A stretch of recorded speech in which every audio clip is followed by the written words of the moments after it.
าวสุดแดงสบงามเทเดโอเคสาวสุดแดงได้โอกาสเขาบอกเคยไปสวรรค์ก็เลยอยากไปน้ำลงเลือดเลยไปน้ำเดี๋ยวเข้าไปเดี๋ยวเข้ามา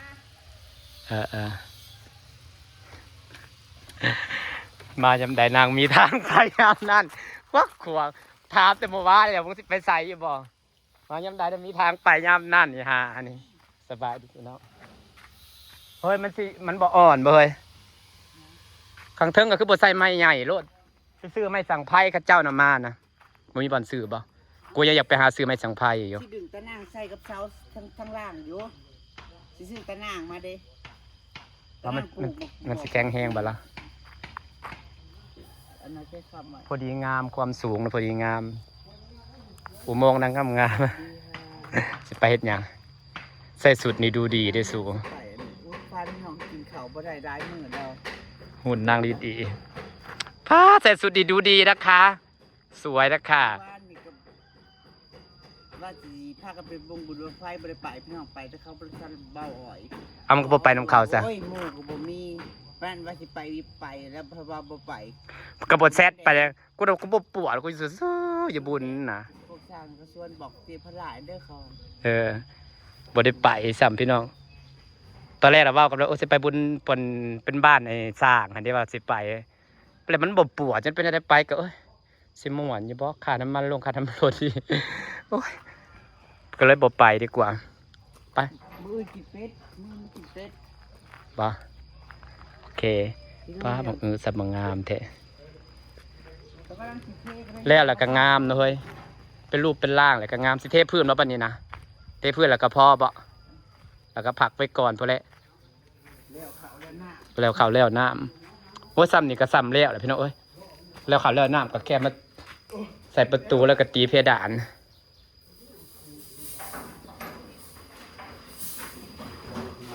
หรือว่าสิก่อข้างล่างต่อบ่เฮ้ยเพราะตัวนี้ปล่อยไปโล่งแล้วต้องคิดเด้ออยากย่างเข้ามาเปิดตู้เข้ามาแล้วก็โล่งไปเลยอันนี้ก็ห้องทุ่งหน้าห้องของห้องนี่คิดว่าเนาะแมนมันก็เป็นมุมโซฟาได้มันก็เป็นมุม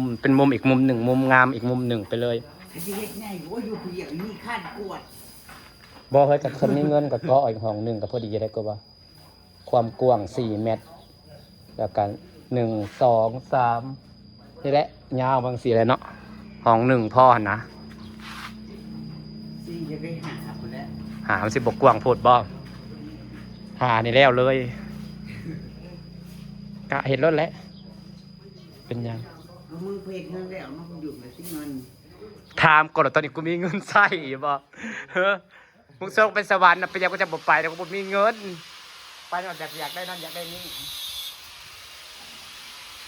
เลยพอถึงแล้วกันทางหลังนะเห็ดออกไปนะ5 เมตรคือมึงเบ้านะเครื่องนึงน่ะเป็นห้องเครื่องนึงน่ะเป็นแบบเป็นตะนางไม้หั่นนะเนาะแต่ว่าเป็นครัวแจ้งเลยเป็นตะนางไม้หั่นนะตะนางไม้เครื่องนึงฝั่งนี้ก็เป็นห้องหั่นเด้ฝั่งนี้ก็เป็นโล่งสิขัดแล้วเปิดออกครัวก็ได้ที่ไหนดีแม่นแต่สิขัด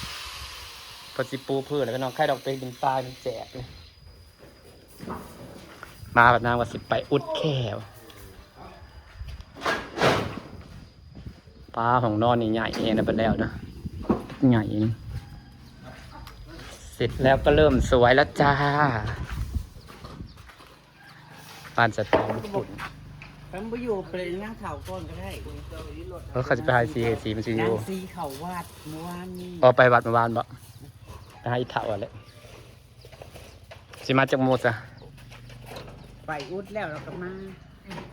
เขาไปเห็นไงซะไปพวกนี้เขาไปเชื่อเขาแล้วจะคิดรถไปนั่งดูกระเทินเนี่ยขึ้นไปเลยเนาะนานๆที่กันสวรรค์นี่จักอยากได้อย่างวะป้ากระโพดนางกระโพดนางน่ะด้วงลงพี่น้องลงศัตรูผืดไวเนาะศัตรูพืชเขาลงกลิ่นนะเฮ้ยอ่างนะมึงนะมึงเห็ดแบบนี้ก็ได้เอาก้อนอิฐทับกันขึ้นนะเข้าใจอยู่งามได เอาก้อนอิฐเลี้ยงขึ้นทางโนอนเลี้ยงขึ้นแล้วก็เอาผ่าเข้าไปในก้อนอิฐแล้วก็ทับเอาก้อนอิฐทับผ่ามันสิบ่เห็นผ่าเลยเด้แต่มันจะเห็นขอบเป็นขอบอิฐงามๆนั่น แล้วก็ปูน เป็นบ่อปลางามได้เห็นเขาเห็ดนะ เอาปูนโรยบ่ บ่โรยกับเป็นขอบอิฐนี่ก็งาม เฮ็ดอันเฮ็ดหินเป็นหินชำรองเขาใส่โฟมแล้วปูนโรย เขาแต้มเอาแพงได้เขาซื้อเห็นเขาซื้อแล้วบางคนแพงนี่แหละบอกเขาก็เห็ดอ่างอิฐก็ได้ เห็นเขาเห็ดงามๆได้แต่เอาอิฐทับซ่อนกันขึ้นนะบ่ต้องปัญหาอยากมั่างเขาก็มั่างได้เอาอิฐทับซ่อนกันขึ้นแล้วมันงามได้มันสิบ่เห็นผ่าแบบนี้มันก็สิเห็นเป็นบ่อปลาครับ อันนี้ก็ว่าแล้วว่าเสือหินทับตามขอบมันรอบ เอาอิฐทับก่อนก็ได้จังแต่งก็เป็นบ่อปลาคาร์ฟจ้าหน้าบ้านก็มีบ่อปลาคาร์ฟเอาปลาคาร์ฟมาเลี้ยงแบบนี้ น้ำโต๊ะนี่ เออ เดี๋ยวหินขั้นมาว่างข้างนี้คิดว่าเห็ดน้ำโต๊ะลงไปแล้วนี่ เออ น้ำบนนั่นเอง ซื้อน้ำตกสำเร็จไปเลย หน้าบ้านนั่งที่บนที่ ซื้อน้ำตกสำเร็จไปเลยเฮ้ยมันมีได้น้ำตกสำเร็จนะสั่งมาตกลงใส่กับอ่างนี่เนาะโอ้ยสับสีขัดพอเห็นข้าเจ้าอันเพื่อนทรงนี่แหละข้าเจ้าแต่งหน้าบ้านงามๆเนาะจะเสร็จแล้วจ้า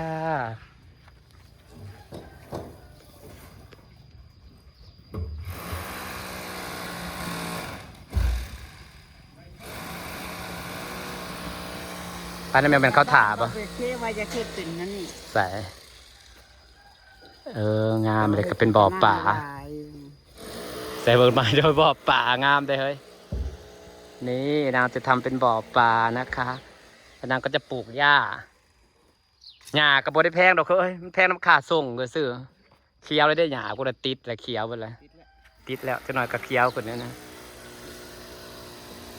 อันนี้ว่าไม่ใหญ่เลยตากฮอดกันนี่เนาะ มันต้นมันใหญ่ ตากไปฮอดกันเพื่อต้นมันที่อยู่ตากไปยังเนาะ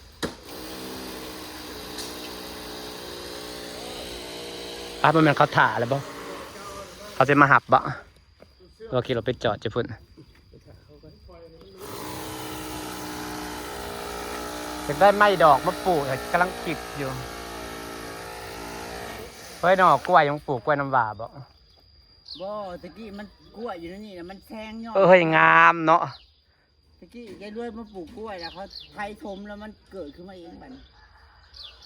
พอดีงามเลยอ่ะพอดีได้มุมพอดีงามพอดีเลยขึ้นมาเนี่ยนะมันขึ้นนะเป็นกล้วยบักงามหนึ่งอันเด้พอดีเป็นมุมกล้วยพอดีเลยนะทั้งเศร้าดิทั้งนี้ฝนบนตกแล้วทั้งเศร้าดิบ้านฝนตกแห้งเติบนะ แห้งแล้วของเหลียวมือเช้าลงไปไทยขี้เพราะว่าทางบ้านมึงโอ้ยนี่คือสิมาบ่ได้แหละว่า แห้งเติบนะ พืชมา โอเคจ้าพี่น้องจ้านางสิไปสวรรค์ค่ะคอยก็สิเลาะเล่นเท่านี้แหละจ้า ผ่านอยู่แล้วก็น้อง คันบ่มือก่อนถ้าเล่นน้ำไม่เถ่าก็โอเคสบายดีเด้อจ้าพี่น้อง